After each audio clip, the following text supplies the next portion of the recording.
C'est un petit étui que je me suis fait moi-même avec des mailles serrées. Je vais le présenter, si vous voulez le faire, je vais vous montrer comment.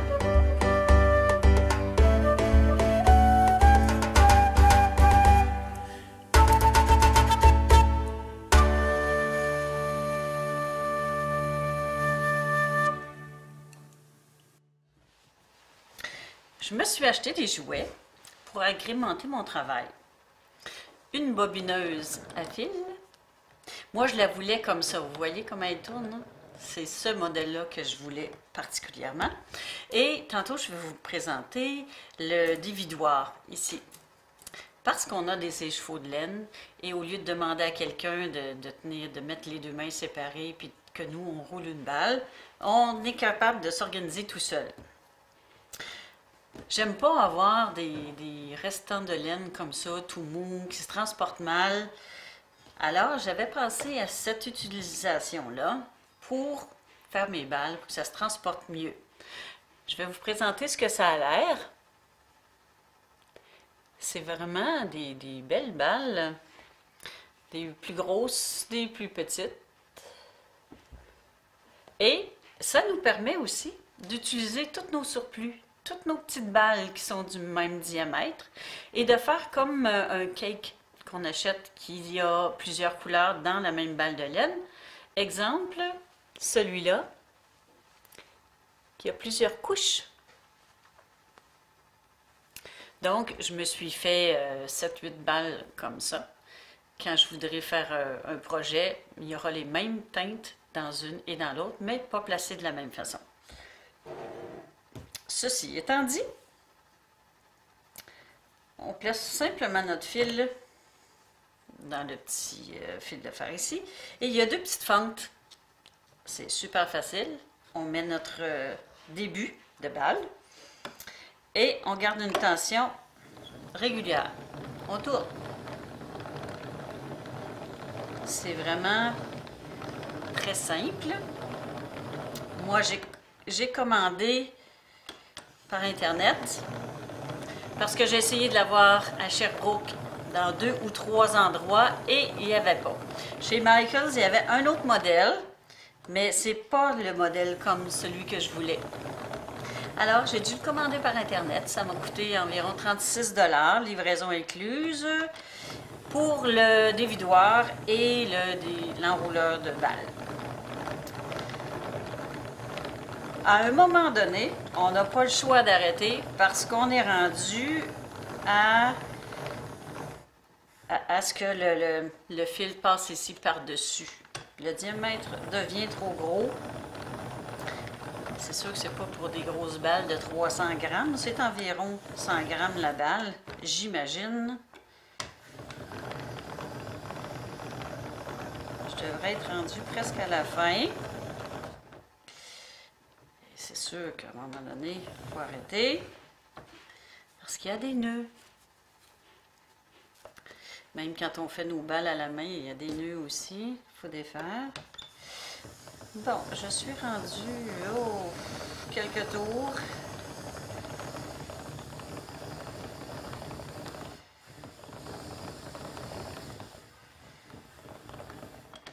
Bon, pour moi, c'est tout.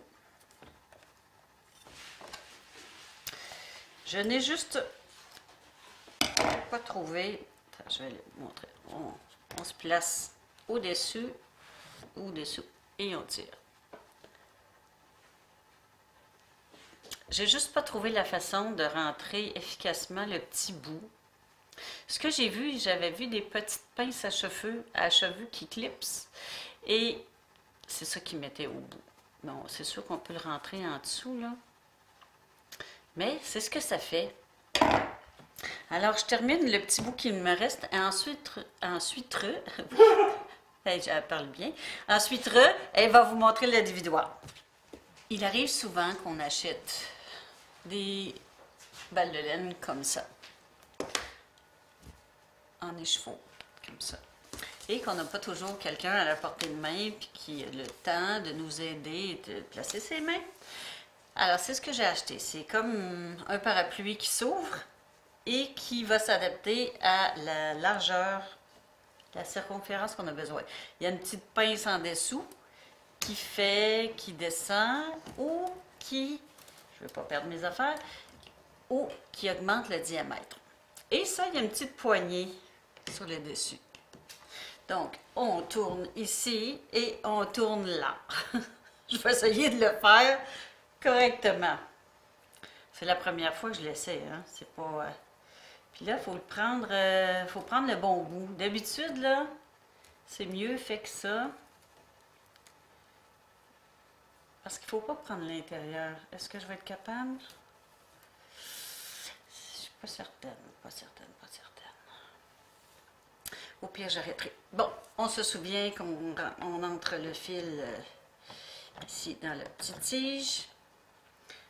Ici. Bon, alors, coordination, Chantal, coordination. Je vais juste créer une tension. Oh, peut-être que ça y va tout seul. Si je vais doucement. Oh, oh, oh, oh, oh, regarde, chérie, ça va bien. Oh, oh, oh. Non, mais... Wow! C'est les manèges de la ronde. Hey, t'imagines-tu le temps que je vais sauver? Je serai pas obligée de t'achaler pour m'aider. Wow, je pensais d'être obligée de tourner le dessus. Mais non. Ok, ouais, ça va, ouais. D'être obligée de tourner la poignée, Ouais, puis là, je disais dans le comprends. même sens, il faut que je tourne. Mais non, wow! Alors, c'est ça, mes nouveaux cadeaux. À moi de moi. Hein? C'est beau, hein? Et que ça va faire des belles balles de laine, ça, merveilleux. Wow. La madame elle est super contente, elle est satisfaite. OK.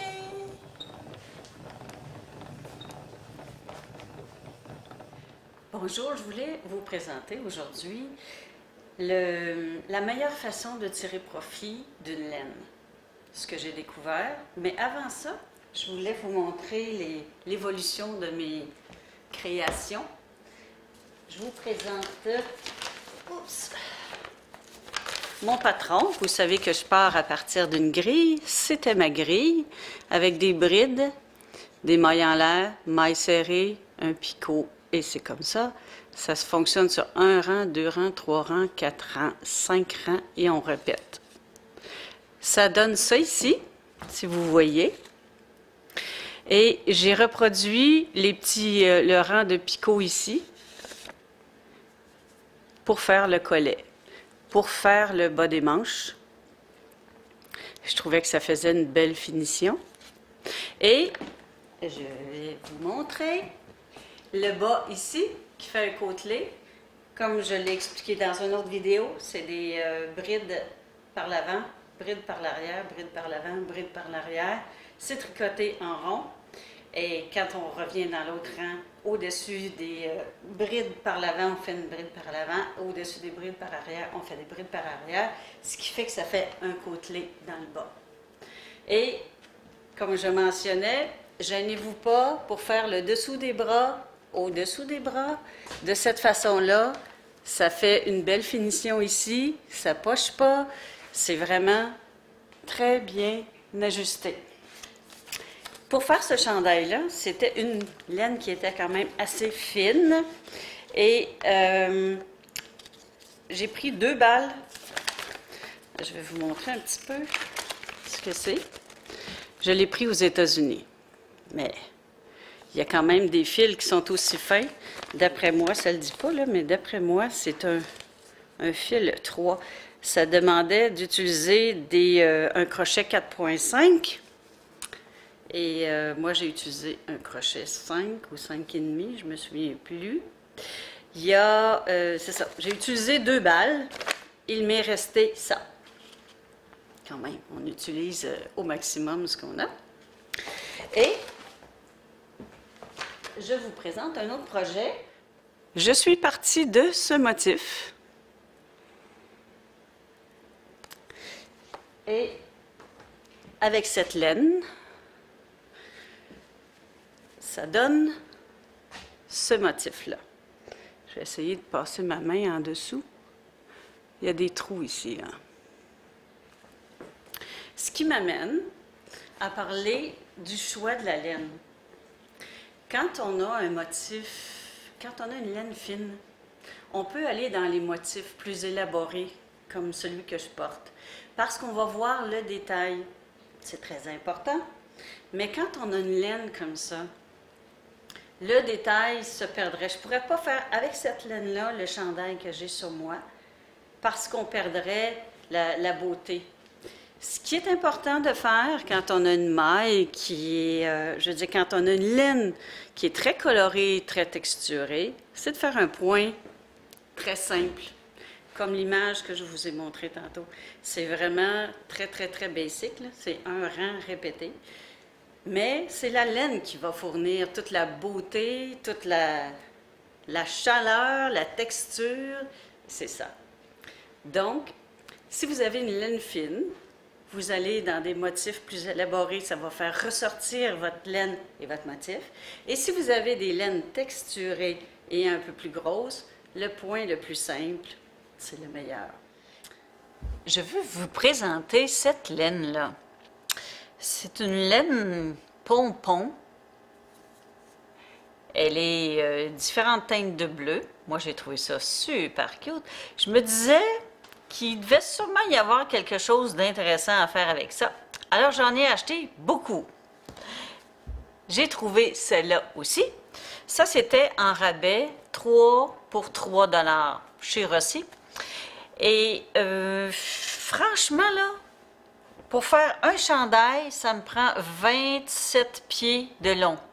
Alors, j'ai acheté 5 balles. Mon Dieu Seigneur, je dois en avoir...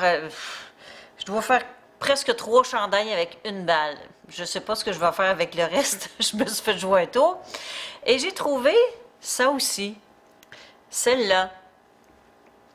C'est vraiment des plus gros pompons. Si je le compare avec l'autre à côté, attendez un petit peu. C'est ça ici. Les plus gros et les plus petits. C'est vraiment à mettre avec une laine rouge ou une laine vieux rose. Écoute, il y a une variété de couleurs dans ça, c'est de toute beauté.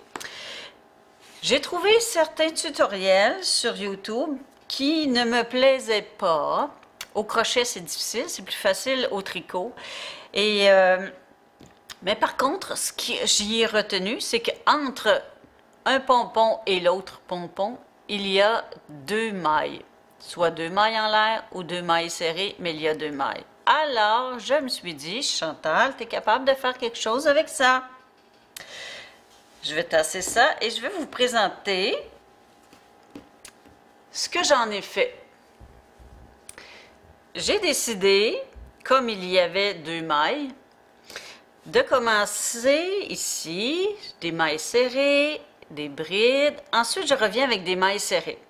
Je fais 2 mailles serrées, donc ça me donne la distance entre les 2 pompons. Une maille en l'air qui me donne un trou pour laisser mon espace de pompon. Ensuite, 2 mailles serrées, une maille en l'air, 2 mailles serrées, une maille en l'air. Quand je reviens de l'autre côté, je fais une maille dans chacun, incluant le trou de la maille en l'air. Je reviens avec des brides et je recommence le même scénario. Ça fait ça. Et j'ai fait ça c'est le dos. Donc, il a une plus petite encolure que si ça avait été sur le devant.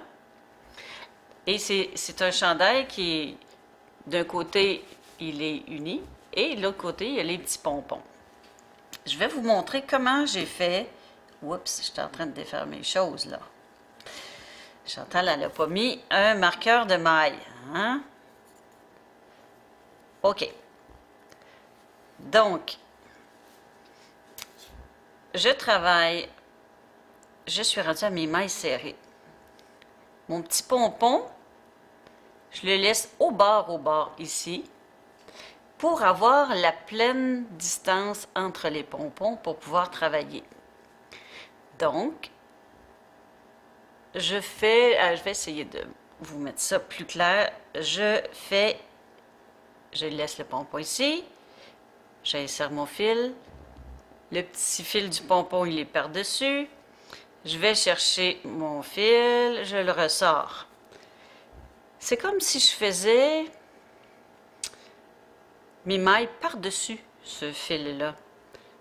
Je fais ma deuxième maille, mon fil il est là, je vais chercher, je fais ma deuxième maille, je fais ma maille en l'air, je passe une maille et je vais faire dans la deuxième. Ici, donc, je fais toujours suivre le fil de pompon, une maille, oups, deux mailles, une maille en l'air. Je passe une maille, mon pompon est la distance d'une maille, et je vais dans l'autre. Ça fait comme ça. Je vais essayer de vous le rapprocher pour que vous le voyez encore de plus près. Je ne sais pas si je vais bien réussir. Oui, ok, on y va. Vous voyez bien mes fils ici. Je le fais suivre.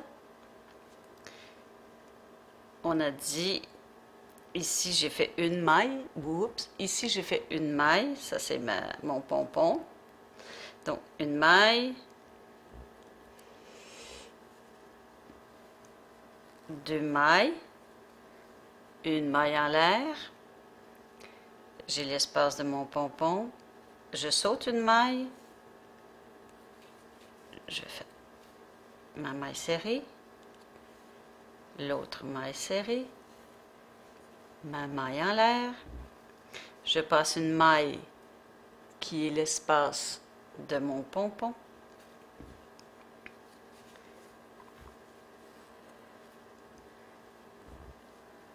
alors c'est ce que ça fait. Quand je reviens, je fais mes mailles serrées encore, je retourne. Finalement, je fais 3 rangs. Un rang qui inclut mon fil. Je reviens avec les mailles serrées et je reviens avec une bride pour toujours partir du même côté. Sinon, je partirais d'un côté, j'arrive de l'autre bout et j'ai pas mon début de fil. Donc, il faut que je revienne pour chercher mon fil. C'est la façon que j'ai trouvée en faisant ces 3 rangs-là de faire le meilleur de tout ça. Et comme de raison, ici, quand on va coudre, on va mettre ça à l'intérieur et on va coudre la bordure en mettant ça à l'intérieur. Alors, c'est ça. J'espère que vous allez avoir plein de plaisir et moi, j'ai plein de découvertes à faire en essayant ces laines qui sont un petit peu différentes. Ça fait changement puis c'est le fun à faire. Je vous avais parlé de Pinterest. Vous pouvez avoir des grilles gratuites et moi je fonctionne avec ça, vous l'avez vu. Ce que je voulais vous montrer, c'est qu'il y a plusieurs grilles comme celle-là qui nous montrent vraiment ce que ça a l'air une fois faite. On peut avoir une idée de ce que ça représente, mais des fois, en regardant l'exemple, on se dit « Ah, ben c'est plus ou moins intéressant, je ne ferai pas ça avec cette laine-là. » C'est vraiment le fun de voir ça. Et il y a toujours ici en bas plus de résultats similaires. Donc, vous avez une multitude d'exemples qui est vraiment une source inépuisable de plaisir. Et c'est ce que je vous propose. Pinterest, c'est, d'après moi, le meilleur pour ces points-là. Moi, je me suis fait un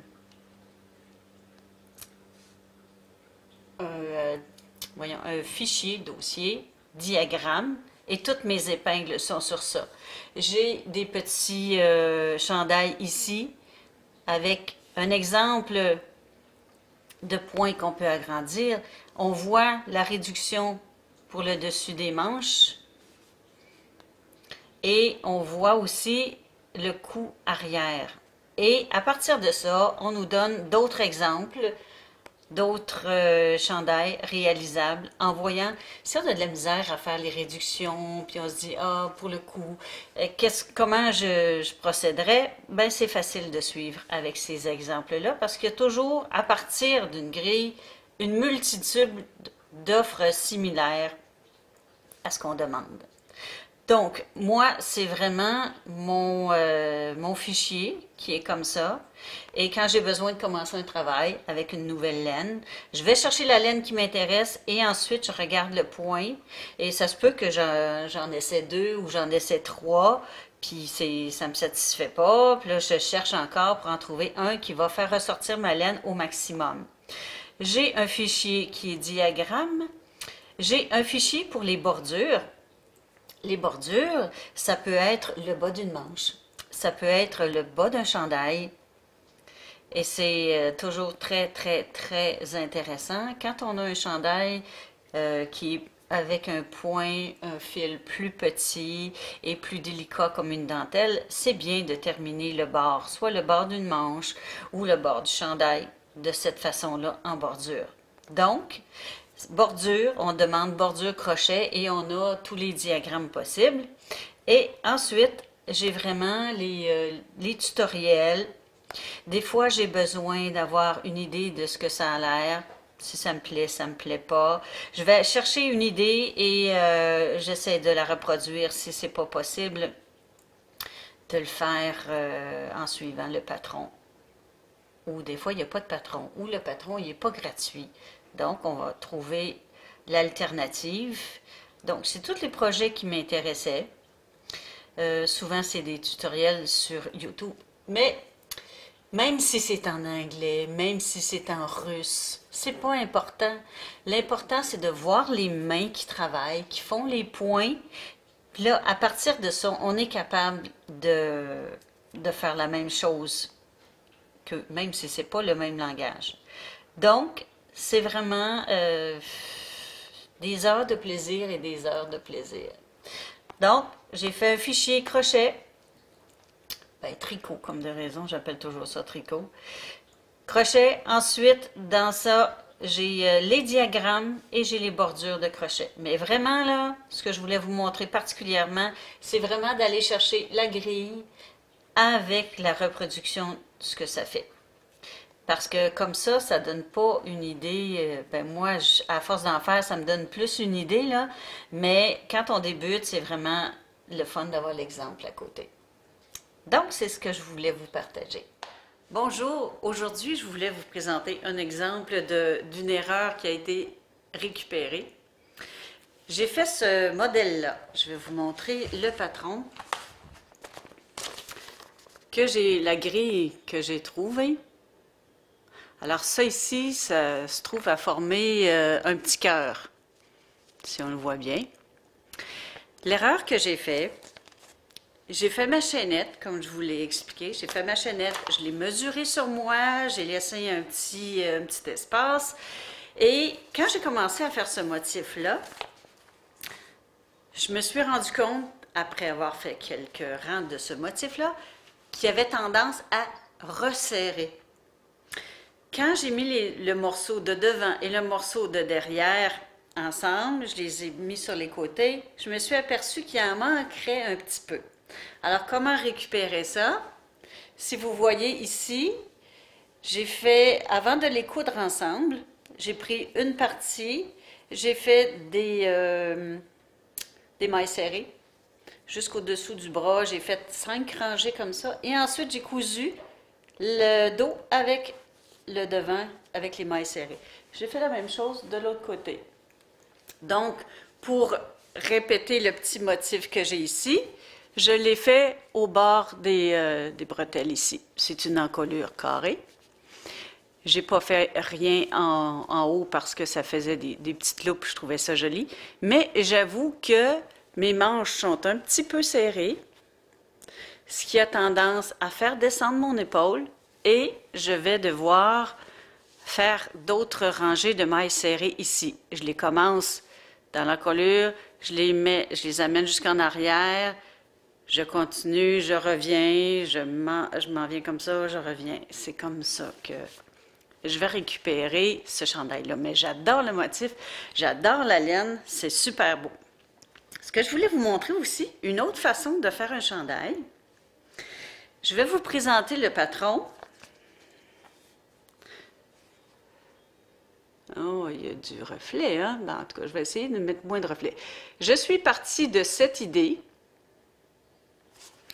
parce que j'ai fait plusieurs chandails qui commencent par les mailles du cou. On monte les chaînettes qui va faire le tour de notre cou. Bien, je vais vous montrer le chandail, ça va peut-être vous donner une idée. Alors ça, c'est mon chandail. Mes mailles chaînettes sont ici. Et en suivant le patron, on arrive à faire des coins qui vont faire, ici, là, qui vont faire un V, un espace, et on tricote en rond comme ça, jusqu'à temps d'obtenir le dessous de bras. Rendu au dessous de bras, on ajoute des mailles, ici.